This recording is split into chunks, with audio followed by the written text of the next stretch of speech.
Hi guys, I'm out here in the cockpit of Lima Charlie, enjoying a very beautiful sunny day. One of the new additions to the boat is are the streamers that my wife put together to deter the seagulls and other birds that habitate the area, and it does seem to keep them away. I haven't had any poop on the Bimini in quite some time.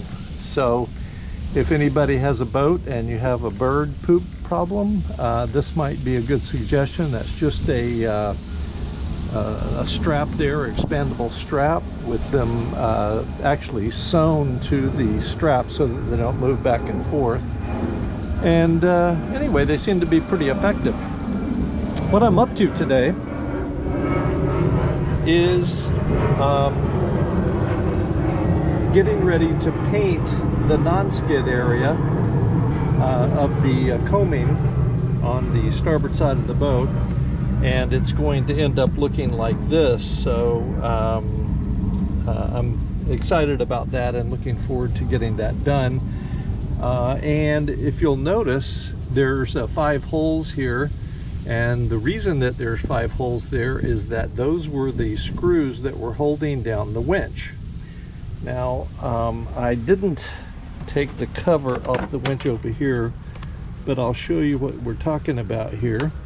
And these are the ropes or the sheets that control the head sail that you deploy the head sail with, depending on which side of the boat you want the sail to inflate on. Here's the cover. You can see I've already masked this winch to get it ready for paint, but I haven't taken this winch off because it is very inaccessible. I can't access it from underneath the cockpit locker lid here. I can only access it from the inside the boat, but the refrigerator is there and the counter is there, and on and on and on. But the real reason I wanted to show you about the winch is that I did take this one off, and here it is in all its glory. So this is what it looks like when it's all put together, with the exception of the retaining screws not being in place. And when I took this off of the cockpit, I wasn't sure exactly how these things went together. But like many things, and I'm sure you can all appreciate this, like many things, we discover how to put things back together when we take them apart, not knowing what the hell we're doing. But this is what she looks like. So there's the inside gearing, and I can pretty much guarantee you that this hasn't been lubricated or cleaned since this boat was built in 1978. This is what it looks like on the inside. And as you know, if you're familiar with winches, they turn one direction, but they don't turn the other when it's working properly. But once this is all together, that's the way it works. So that's what it looks like when you take the outside housing off. And then there are a couple of roller bearing sleeves here and here. And then you have the shaft that those go around on, and then you have the gearing down here, which controls the or restricts the movement of the outside housing, depending on you know, which way you want to go. So I thought I would just show you that. That's what the inside of a winch looks like, and I will be cleaning this thoroughly. I'll be lubricating the gears. I'll be lubricating the roller bearings and putting it all back together, fingers crossed, and putting it back in place. And I bet it's going to sound very quiet and work very efficiently, like it should. But that's it for now. So I'll show this to you after it's all cleaned up and put back together. All right, ladies and gentlemen, I'm back with you on this winch. And oh, by the way, I hope you like my fashionable hat here. One of the things that you have to be most careful of when you're working on a boat for year after year, month after month, is the sun. It will eat you alive. And so you have to wear lots of sunscreen and lots of sun protection. So I begrudgingly kind of do that, but at my wife's urging, I do a pretty good job of it now. Anyway, back to the winch. So I have taken the roller bearings off and lubricated everything. I've lubricated the gears down here. I lubricated the gear underneath. I cleaned off the brass surface. This piece is made out of brass. And I have used some wax to shine this up as much as it will shine up. And just a quick note about this winch and winches in general. There are two kinds of winches that I'm aware of. This is a standard winch, and it has been around for, I think, forever, since, well, not forever, but since modern time sailboats were operated. So without going into great detail, to use this winch, you have to wrap your rope around the winch and then tie it off on a cleat once you have the sail set up the way you want it. The more modern winches are called self-tailing winches, and those you do not need to have a cleat to tie the rope up to, or the line up to. Once you get the sail in the position you want it, it captures the line in the winch itself. So anyway, with that having been said, this is how this thing goes back together. It just slides down, and then you turn it, and then it settles down like so. Now underneath this, and before I get this all done, I have to put the screws that hold the winch to the coaming, to the fiberglass in the cockpit. I have to put these screws in there, bolt it down from underneath in the quarter berth, and then the top can go on. The decorative ring washer goes on, and then there is a split ring here, that retaining ring that goes around the top of this to hold everything together. And obviously when I put these screws in, I'll need to use some 3M 5200 sealant to seal these holes so water in the winter time when it rains won't seep into the quarter berth like it has been doing for many years. So that's it on the winch for now, and with this having been removed, that will allow me to paint underneath where this sits, and then I have to make a very difficult decision as to whether or not I want to pull the other winch, given how inaccessible it is. But it needs to be done, so more than likely I'll succumb at some point after putting it off for as long as I can. But that's it for now.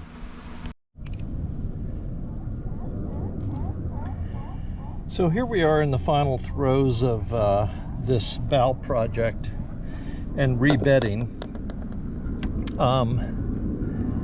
I've now rebedded the cleats and reattached them with my favorite sealant 3M 5200. And this is not a paid promotion. However, if they were to send me a couple of bucks, I would not complain. So both cleats are rebedded, and we're we're tied back up in the normal way that we are. I've rebedded the position lights here, and as I said before, the feet for the pulpit is rebedded. And for those of you that saw my video where the hole, I drilled a 4-inch hole in the side of the anchor locker and thought, is this guy gonna leave this hole in his boat because it's gonna get water in it and blah blah blah? Well, to answer your question, I am not going to leave that hole in there. I'm going to do what I did on the other side, which you can see is all nicely sealed and waterproofed with, again, the 5200 sealant behind it. So what these are, this was an end cap for a PVC cap. It's a 4-inch, and actually the hole is 3 inches, and these are 4 inches in diameter. But when these things are new, before I mess with them, they're about 3 inches high, have a rim about 3 inches high. And what I did is I took a hacksaw, and as carefully as I could, I cut the lip off, so to speak, until it was flush, and then sanded it down smooth, and drilled the 5 holes that you see here. And so I'll put 5200 around the outside of this, and then screw it into place and vacuum out my anchor locker, and voila, it will be finished. So that's that.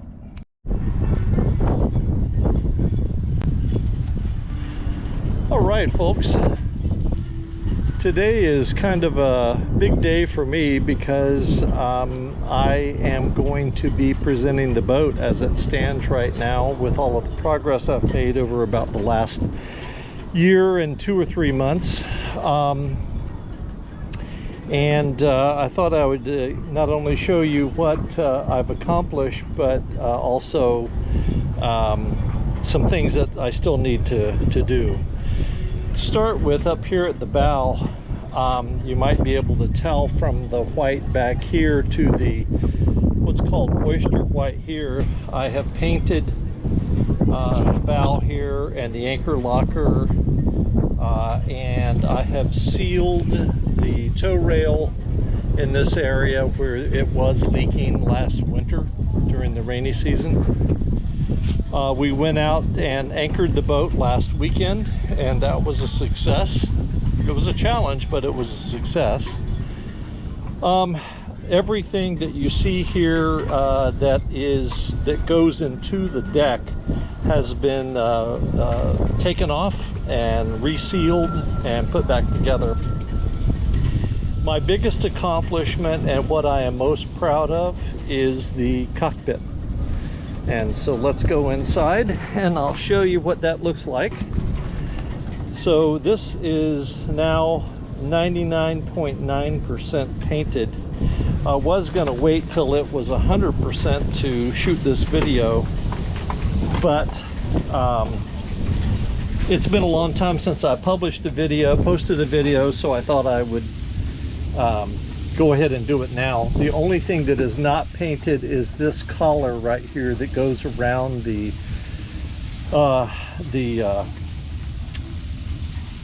pedestal. Thank you.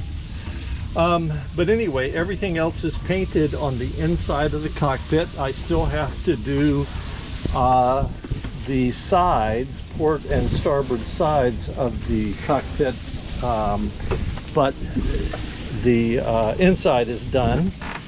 And you saw before that I had painted the stern, the transom, and so that's all painted.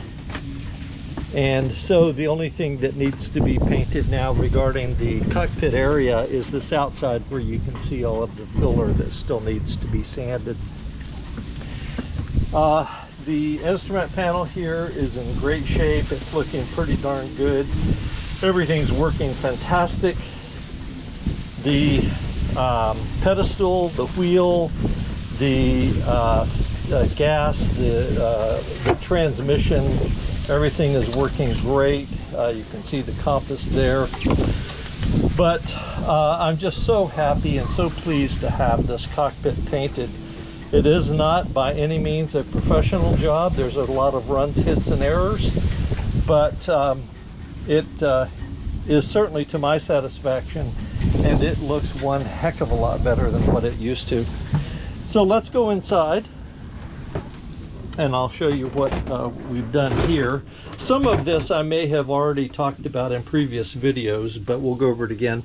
I put this blue matting material in here and painted the quarter berth with white, and this is quite nice. The slats that you see here cover the companionway when I leave the boat, and those things are so slippery and they slide all around, so I erected this support system here to when I go into the boat, I set it up there and they can stay there while I'm working on the boat or when we're sailing the boat. And this is the quarter berth as organized as it's going to get. Over here, something that I've just added to the boat, and we'll go into this more detail in another video, but this is a harness and a support strap that will prevent you from falling overboard when you're going forward on the deck. I'm going to install what's called a jack line, which all this attaches to. And again, if you're out at sea and you're in rough waters, it will you attach yourself to that, and it allows you to run back and forth on the deck while still attached to the boat.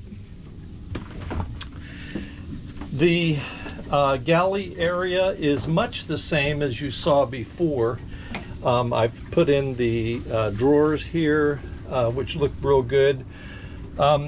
Here you can kind of see what it will look like when I peel up all of this ugly laminate, and then I'll be putting what I think is a very pretty laminate in its place, and that will cover the entire galley area all the way to the cockpit bulkhead, and also here on this table that folds out. This is my most recent accomplishment in addition to the cockpit painting. You'll recall I had this completely torn out. There was a lot of wood rot. I replaced the shelf that all of this stuff is sitting on, and I put in made a new front for this. The only thing I don't like about this is that the finish on the wood here, which is early American, does not match the reddish colored slats back here. You know, I wish it did, but I'm just not, it doesn't bother me that much. And as you can see, as I explained before, the front here is narrow at this end, gets wider at the other end, and that allows the same distance to be created from the top here to the top of the front, thereby allowing a cable to run top and bottom, and whatever Kathy comes up with to slide back and forth to cover up all of the stuff that is stored back there.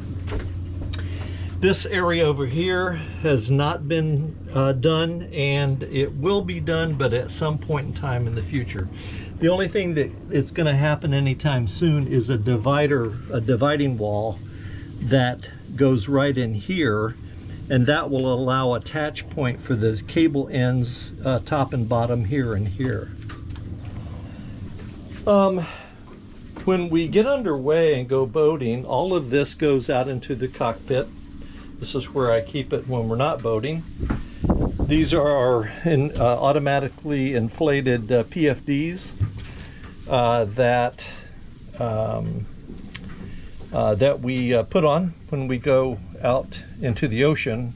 Kathy's more religious about wearing hers than I am mine, But if we do go out into the open ocean, I do put mine on. And then in this duffel bag here is all of the gear that I put out into the cockpit, such as my handheld radio, my bullhorn, and that kind of thing. So here is the view looking out into the cockpit from the salon. As you can see over here on this side, I have my radio out. I have not reinstalled it yet. It does work. It's a backup to my handheld, and I'm just not anxious to get that reinstalled at this time. This entire area back here where you see these oval shaped holes, that entire area is going to come out and be completely redone with taking advantage of all the storage space back there. You'll notice on the sole, I have bought a rubber backed carpet, 3 feet by 7 feet, and it dresses up the sole a little bit. The salon looks a little bit better. You can put the water filter away. And then coming back here, everything aft of the salon I really have not done much with. This is the head sink. This is basically my paint station. And I do have 4 different kinds of sunscreen here that I use as much as is necessary. And back here is my secondary or maybe primary storage area. I keep my tools back here in the toolbox. All of my paint supplies go back here. The vacuum cleaner, this lamp, typically if I'm spending the night on the boat, will go up into the salon area. Fully forward there, you see the inflatable kayak with the seat, and then the paddles are over to the left behind the American flag. The head works fine. I do not use, as I've mentioned previously, I do not use salt water to flush the toilet with. I use this stuff, which is just fresh water with a cleaning agent in it. And when after the toilet has been used, you pump it out with this, and then I refill it with this stuff. I do want to show off my towel rack. This is something that I did recently as well.